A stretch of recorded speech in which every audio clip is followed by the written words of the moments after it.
صدقہ فطر ہے کیا؟ بیسیکلی یہ وہ مالی صدقہ ہے جو صاحب استطاعت مسلمان پر، کیا لفظ ہے؟ صاحب استطاعت مسلمان پر رمضان ختم ہونے کے بعد اور عید الفطر سے قبل یہ دینا افضل ہے۔ یہ صدقہ فطر ہے، اور یہ ہے کیوں دیا جاتا ہے؟ یہ بیسیکلی عبادت کی تکمیل کے لیے، یعنی عبادت کے مکمل ہونے کے لیے، رمضان کی تکمیل کے لیے، اللہ کی نعمتوں کا شکر ادا کرنے کے لیے، کہ جو اللہ کریم شکر نصیب نعمتیں عطا فرماتا ہے اس کا شکر ادا کرنے کے لیے ہے۔ اللہ کریم نے جو عبادت کی توفیق دی، اس کے اندر اگر کوئی کمی کوتاہی کوئی لغویات رہ گئی تو صدقہ فطر اس کو پورا کر دیتا ہے۔ تو صدقہ فطر ہر صاحب استطاعت مسلمان پر واجب ہے، مسلمان پر واجب ہے۔ اب کون کون دے گا، کس کس کا دے گا؟ صدقہ فطر جو ہے مرد پر بیسیکلی اپنی صرف نابالغ اولاد یا وہ اولاد جو کما نہیں رہی اس کا صدقہ فطر دینا واجب ہے۔ بیوی اگر صاحب نصاب ہے، اس کا اپنے پاس مال ہے تو وہ اپنے پاس سے دے، لیکن اگر مرد دے دیتا ہے تو حرج نہیں ہے، اگر مرد دیتا ہے تو حرج نہیں ہے۔ لیکن اگر عورت صاحب نصاب نہیں ہے تو پھر اس کا بھی صدقہ فطر کون دے گا؟ مرد ہی دے گا۔ صاحب نصاب ہونے کی صورت میں عورت کو چاہیے کہ اپنا صدقہ فطر خود دے، لیکن اگر مرد دیتا ہے تو اس میں کوئی حرج نہیں ہے، وہ کیا ہے؟ جائز ہے۔ اب مرد کے اوپر اپنی نابالغ اولاد، وہ بچہ جو عید الفطر کی صبح پیدا ہو، اس کا بھی صدقہ فطر لازم ہے۔ تو صدقہ فطر کیا ہے؟ ہر صاحب استطاعت مسلمان پر۔ میں اس کی بھی وضاحت کر دیتا ہوں کہ نصاب کیا ہے۔ زکوٰۃ صاحب نصاب پر فرض ہے۔ زکوٰۃ کس پہ فرض ہے؟ صاحب نصاب شخص پر فرض ہے۔ نصاب کیا ہے؟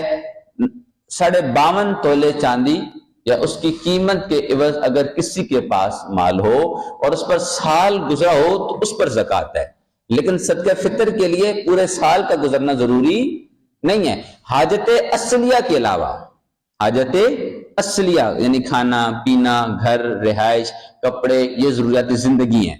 جو ضروریات زندگی سے ہٹ کر، سواری ضروریات زندگی میں سے آتی ہے، فریج ضروریات زندگی میں سے آتی ہے، تو یہ چیزیں ضروریات زندگی میں سے ہیں۔ ان سے ہٹ کر قرض بھی نہ ہو اور پھر اتنا مال ہو کہ جس میں وہ نصاب پر تک پہنچ جائے، نصاب تک کیا ہو جائے؟ پہنچ جائے، تو اس پر صدقہ فطر کیا ہو جاتا ہے؟ واجب ہو جاتا ہے۔ لیکن میں نے ایک لفظ بولا صاحب استطاعت مسلمان پر، ہر بندہ اپنی استطاعت کو خود جانتا ہے کہ اللہ نے مجھے نعمتیں عطا فرمائی ہیں، اللہ نے مجھے یہ اتنی نعمتوں سے نوازا، مجھے مال دیا، مجھے کھانا دیا، مجھے پینا دیا، تو مجھے چاہیے کہ میں کیا کروں؟ صدقہ فطر ادا کر دوں۔ یہ تو اللہ کی نعمتوں کا شکرانہ ہے، یہ تو اپنی عبادتوں کی تکمیل کا شکرانہ ہے، طریقہ ہے کہ اپنی عبادتوں کو تکمیل کیا جائے۔ پھر صدقہ فطر کیا کیا ہے؟ 300 روپیہ گندم کے حساب سے، جو کے حساب سے 1160 بنتا ہے، پھر اسی کے اوپر کشمش چلے جاتے، اس کے اوپر چلا جاتے قیمت۔ تو 4 قسم کے صدقہ فطر واجب بتائے گئے ہیں۔ اب ان چاروں میں سے جو جیسا چاہے وہ دے، لیکن یہاں میں ایک چھوٹی سی بات کروں گا سمجھنے کے لیے۔ امیر ہے وہ بھی 300 پہ ٹرکا رہا ہے، غریب ہے وہ بھی 300 پہ کام کر رہا ہے۔ یاد رکھیے گا کہ اس کا فلسفہ کیا ہے، کیوں 4 بیان کیے؟ چاہیے تو یہ تھا نا کہ صرف گندم بتا دیتے، کہ سارے گندم کے حساب سے دیتے، لیکن 4 چیزیں بتائیں، چاروں کی قیمت میں فرق ہے۔ اس لیے کہ جس کو اللہ نے جتنا دیا ہے وہ اپنے اس حساب سے صدقہ فطر ادا کرے۔ نہیں سمجھ آیا کہ ایک کو اللہ کریم نے لاکھوں میں دیا تو چاہیے اسے کہ جتنا اللہ نے دیا ہے نا اس حساب سے اپنے صدقہ فطر واجب ادا کرے۔ اگر اللہ نے اس کو دیا ہی تھوڑا سا ہے جس میں ضروریات زندگی گزار رہا ہے، اپنی زندگی گزر بسر کر رہا ہے، اس کی زندگی گزر رہی ہے، تو پھر اپنے اللہ کا شکر ادا کرنا چاہتا ہے تو سمجھ آتی کہ 300 دے دے۔ لیکن اللہ نے ایک کو لاکھوں میں دیا تو اس کو چاہیے کہ وہ اپنی جسہ کے حساب سے حصہ نکالے۔ بات سمجھ آئی کہ نہیں آئی؟ تو صدقہ فطر اس حساب سے ضروری ہوتا ہے۔ اب کس پر واجب ہے وہ بھی میں نے بتا دیا کہ جو صاحب نصاب بھی ہو، جو صاحب استطاعت بھی ہو، اس پر صدقہ فطر کیا ہے؟ واجب ہے۔ انسان کو چاہیے کہ اپنا صدقہ جو ہے اپنا صدقہ نکالے تاکہ سونا رب راضی ہو جائے۔ اور اس کو صرف رمضان کے ساتھ خاص کیا گیا۔ کیوں؟ اس لیے کیونکہ بہت سارے غربا لوگ ہیں، بہت سارے غریب لوگ ہیں جن کے پاس کھانے کو کچھ نہیں ہوگا، پہننے کو کچھ نہیں ہوگا، اپنی اولاد کو دینے کو کچھ نہیں ہوگا۔ انہیں چاہیے کہ اپنے غریبوں کو بھی اس عید کی خوشیوں میں شامل کر لیں۔ یہ اسلام ہمارا کبھی بھی اپنی ذاتی زندگی گزارنے کا درس نہیں دیتا. یہ کہتا ہے جہاں خود کھا رہے ہو وہاں پڑوسیوں کا بھی خیال رکھنا. یہاں تک حدیث پاک ہے کہ اتنا اگر گوشت بنانے لگو تو اتنا پانی بنا ڈال کے شوربہ بنا لو کہ اگر پڑوسیوں کو اس کی خوشبو آئے اس کا دل دکھے گا, اللہ راضی نہیں ہوگا. تو اتنا بناؤ کہ ان کو بھی ایک پیالہ بھیج دینا. یہاں تک یہ حکم ہے اپنے پڑوسیوں کا خیال رکھنا. تو اگر پڑوسیوں کا حکم اتنا ہے خیال رکھنے کا, تو غریبوں کو اپنی خوشیوں میں شامل کرنے کا بھی یہی حکم ہے. اسلام یہی درس دیتا ہے, غریبوں کو ساتھ نہیں چھوڑنا. یہی اسلام کی خوبصورتی ہے. اب کس کس کو دیا جا سکتا ہے؟ اپنی بہن کو دے سکتے ہیں اگر غریب ہے. جو شخص جس کے پاس زندگی گزارنے کے وسائل مکمل نہ ہوں, اس کے پاس اتنی ہی آمدنی ہے, ایک کوئی بھی شخص ہے کہ بمشکل اپنا گزارا کرتا ہے, اس کے پاس کوئی نصاب کا مال نہیں ہے, کوئی کچھ بھی نہیں ہے, بڑی مشکل سے اپنے بچوں کی زندگی کو گزار رہا ہے, اپنے بچوں کا پیٹ پال رہا ہے, چاہے وہ بھائیوں بہنوں کوئی بھی رشتہ دار ہو, اسے زکوٰۃ بھی دے سکتے ہیں, اسے صدقہ فطر بھی دے سکتے ہیں. نہیں دے سکتے, بیٹے کو, بیٹی کو, ماں کو, باپ کو, دادا کو, دادی کو, نانا کو, نانی کو صدقہ فطر نہیں دے سکتے. کیوں؟ اس لیے کہ یہ ہمارے ذمہ فرائض میں شامل ہے. ہم ان کو اپنے مال سے پالیں گے, مال سے کھلائیں گے, نہ کہ اپنے مال کے میل سے ان کو پالیں گے.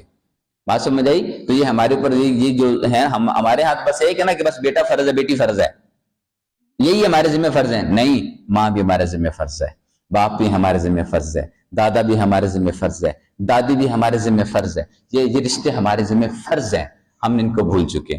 ہمیں اپنا ایک ماں, معذرت کے ساتھ ایک لفظ بولوں گا, ایک ماں اور ایک باپ اپنے 5 بچوں کو پال لیتا ہے, 10 بچوں کو پال لیتا ہے. 10 بچوں پہ ایک ماں بھاری ہو جاتی ہے, 10 بچوں پہ ایک باپ بھاری ہو جاتا ہے. کبھی تو احساس کیا کرو, وہ ماں جس نے 9 ماہ اپنے بچے کو پیٹ میں رکھا ہوتا ہے, وہ بچہ جب بیوی آتی ہے تو ماں کو بھول جاتا ہے. کیوں؟ اب وہ جو عورت اپنے خامن کو لے کے اپنی ساس سے جدا ہوتی ہے, یاد رکھنا کل تمہارا بیٹا ہوگا, کل تم بھی ساس بنو گی, کل تم بھی اس جگہ پہ آؤ گی, پھر کیا کرو گی؟ مکافات عمل ہے, یہ دنیا مکافات عمل ہے. وہ رب تلک الایام نداولھا بین الناس, رب کہتا ہے میں ان دنوں کو لوگوں کے درمیان پھیرتا ہوں, کبھی بادشاہ بنا کر, کبھی گدھا بنا کر, کوئی رشتہ دے کر تو کوئی رشتہ چھین کر. اس لیے یہ نہ بھولا کریں. تو یہ ہمارے ذمہ لازم ہیں, یہ رشتے لازم ہیں. انہیں صدقے نہ دیں, صدقے اوروں کو دیں, اپنے ساتھ رشتہ داروں کو دیں, اپنے قریب والے لوگوں کو دیں جو آپ کے رشتہ دار پہلے ہیں, جو آپ کے بھائی ہے, بھائی بھوک سے مر رہا ہو ہم عیاشی کر رہے ہو, بہن بھوک سے مر رہی ہو ہم عیاشی کر رہے ہو. کیوں؟ کیا زندگی ہمیں لگتا ہے کہ 5 نمازیں پڑھ لینے سے ہمارے سارے فرائض پورے ہو جائیں گے؟ نہیں. یاد رکھیے گا, نماز کا وہ سجدہ تبھی محبت سے بھرا ہوتا ہے جب اس کا باپ, اس کا بھائی, اس کی ماں, اس کے رشتہ دار اس سے راضی ہوتے ہیں, اس سے خوش ہوتے ہیں, پھر اس کے سجدوں کے اندر بھی سکون آنا شروع ہو جاتا ہے. لیکن ہم تو اپنی زندگی میں مگن ہیں, ہمیں تو اپنے ہی نہیں پتا ہوتا. ہم تو بس پتا ہے اپنے بیٹے کے لیے, بیٹی کے لیے اولاد کو, مال کو اکٹھا کرنا ہے, کوئی نہیں پتا بھائی بھوک سے مر رہا ہے, بہن بھوک سے مر رہی, انا آڑے آئی ہوئی ہے, درمیان میں نا غصے آڑے آئے ہوئے ہیں, نفرتیں آڑے آئی ہوئی ہیں. وہ اللہ کی بارگاہ میں دل نفرتوں سے بھرا لے کے جاؤ گے یار, کہو گے کہ مولا یہ دل بھی نفرتوں سے بھرا تھا, سجدے بھی تجھے کرتے تھے, کتنی منافقت ہے. اس لیے دوستان گرامی قدر, میری گفتگو کے اندر یہی زیادہ زور ہوتا ہے کہ جہاں عبادت کرتے ہو نا, اس عبادت سے افضل عبادت اپنے رشتہ داروں کو راضی کرنا بھی ہوتا ہے, اپنے ماں باپ کو خوش کرنا بھی ہوتا ہے, اپنے ہر ایک بندے کے فرائض کو پورا کرنا بھی ہوتا ہے. میرا اللہ ہر بات پہ راضی ہو جاتا ہے. اللہ اپنے نمازوں کے اندر کوتاہیوں کو معاف کر دے گا, روزوں کی کوتاہیوں کو معاف کر دے گا, اپنے حج کے اندر معاملات کی کوتاہیوں کو معاف کر دے گا, زکوٰۃ کے اندر کوتاہیوں کو معاف کر دے گا, کیونکہ یہ حقوق اللہ میں سے ہیں. رب مرضی والا ہے, معاف کر دے گا, چاہے تو معاف کر دے, چاہے مرضی اس کی ہے, لیکن وہ معاف کرتا ہے. لیکن حقوق العباد کے اندر اگر کمی ہوئی, یاد رکھیے گا رب معاف نہیں کرتا. تو اللہ تعالیٰ سے دعا ہے کہ اللہ ہمیں دین اسلام سمجھنے کی توفیق عطا فرمائے.